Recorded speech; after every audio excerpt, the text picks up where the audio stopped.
Hello, this is Paul Browning again from Freedom Hygiene, and you may remember on the last video we established the fact that the preferred lifestyle of microorganisms in food production and packaging is in the biofilm state, which provides challenges to the hygiene manager and his team. So this week we want to ask a question which is, why are biofilms so difficult to control? Well, the first reason they're difficult to control is that we've got microorganisms coming into the factory every second of every day. If we stop and think, they'll be coming on raw materials and packaging through goods in. And as pedestrian doors open and close, bacteria are going to come in the atmosphere. People are going to be bringing in microorganisms on their feet, on their clothing. And don't forget that we as humans, we play host to microorganisms. Millions and millions of microorganisms depend upon us for their lives, and in turn we depend upon them, because without microorganisms growing inside us, we would not be able to live. We have bacteria growing on our skin, on our hair, and inside there are literally millions and millions of bacteria. So there's not much we can do about that.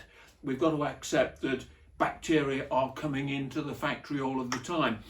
The second thing is that they grow very, very quickly. Biofilms can grow faster than we can clean. What do I mean by that? What I mean by that is this: that if at 6 o'clock in the morning hygiene hand over this conveyor, let's call it a meat conveyor, to production, the chances are by lunchtime biofilms will have had plenty of time to start to develop from scratch. Now, the fact that they can grow very quickly shouldn't come as any surprise. We know, for example, Escherichia coli, that can reproduce up to 72 times in 24 hours.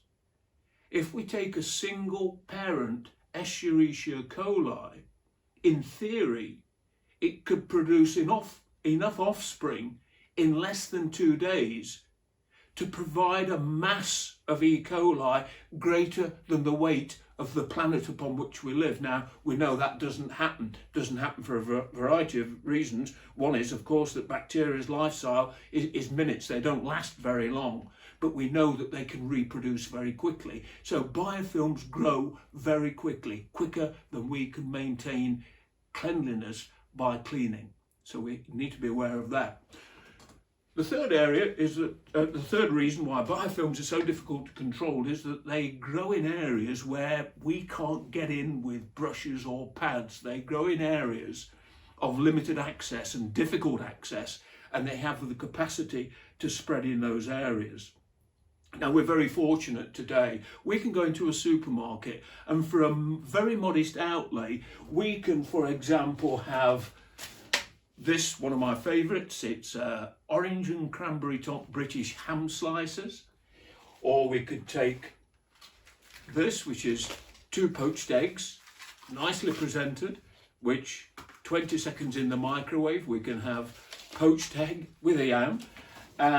If we want to drink orange juice, we can pick up a carton of orange juice for a modest outlay, or we can drink some fresh spring water.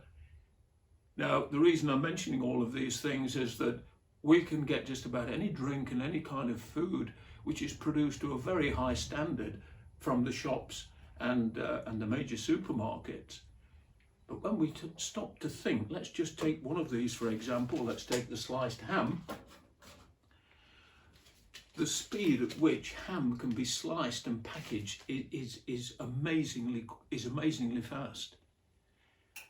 And the complexity of the processing equipment, let's take just the Griselli slicers, which probably sliced this ham, is so well designed to do what it's supposed to do. That is, to produce slice after slice after slice after slice of ham at a uniform thickness to a uniform standard. The challenge this poses to the hygiene manager is that the equipment that cuts that ham is so intricate. There are so many niches, and there isn't time within night hygiene to dismantle it well enough to be able to completely clean every square millimetre. So biofilms grow in areas of difficult access, and they have the capacity to rapidly increase in those areas. And this brings us on to the next point, that biofilms are so difficult to control is because conventional chemistry just doesn't work anymore. Conventional chemistry is not able to remove mature biofilms. Now, when we look at the components of a biofilm, it's basically lipid, protein and carbohydrate with a smattering of nucleic acid. Any one of those on a food contact surface can easily be lifted with conventional chemistry. But surprisingly, when we combine those components into a biofilm, it changes form. It becomes a kind of biological superglue. Now, this is the trick that nature can play on us. Let's take, for example, one of the lightest gases, two of the lightest gases in the atmosphere, hydrogen and oxygen. Yet when we combine the two together, we don't get a third light gas, we get something completely different. We get something that changes physical form. It's no longer a gas, it's water, and it's one of the heaviest things and one of the most abundant things on the planet. So when we combine lipids, proteins and amylases together to form a biofilm, the properties of that biofilm are totally different to the individual properties of the three components. It's like a superglue, and it is resistant to conventional chemistry, detergents and disinfectants. Biofilms are also difficult to control because they're invisible. Now that's not a big problem. You see, technology has come now with products, for example Biofinder, that we can spray onto a surface, and within seconds we can turn the invisible into visible. We can detect biofilms within seconds, and using enzyme technology we can remove those biofilms within minutes. And the last reason why biofilms are so difficult to control is that they are intelligent. They are intelligent populations of a mixed species of bacteria in a three-dimensional consortium where we have nutrients coming in, we have waste products going out, and these microorganisms can communicate to one another through sending out molecular messages. It's called quorum sensing, and what that means is they can perceive whether that biofilm can support all of these populations of microorganisms, and when they perceive that that biofilm can no longer support the occupants, certain bacteria will sacrifice themselves. They'll sacrifice themselves, release enzymes, break open the top of the biofilm, and now bacteria go into the planktonic form and can spread to other areas of the factory and set up new biofilm sites. So that's why biofilms are so difficult to control. So in the next post, in the next video, I'd like to focus on one organism which is of particular interest to me, and I know it's of particular interest to you as well, and that's Listeria monocytogenes. Now, there have literally been hundreds of papers published regarding Listeria. This one I'm looking at now, Listeria monocytogenes, biofilms in food processing. But what I want to look at next post is I want to find out a bit more about Listeria. Where does it like to hide? How does it protect itself from conventional chemistry and disinfection?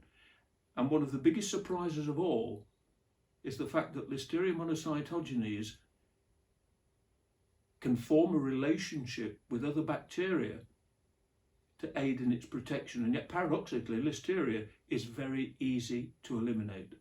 So we'll look at that next time. Next time, Listeria monocytogenes, let's track it down and let's get rid of it once and for all. So this is Paul Browning from Freedom Hygiene, and I look forward to seeing you next time.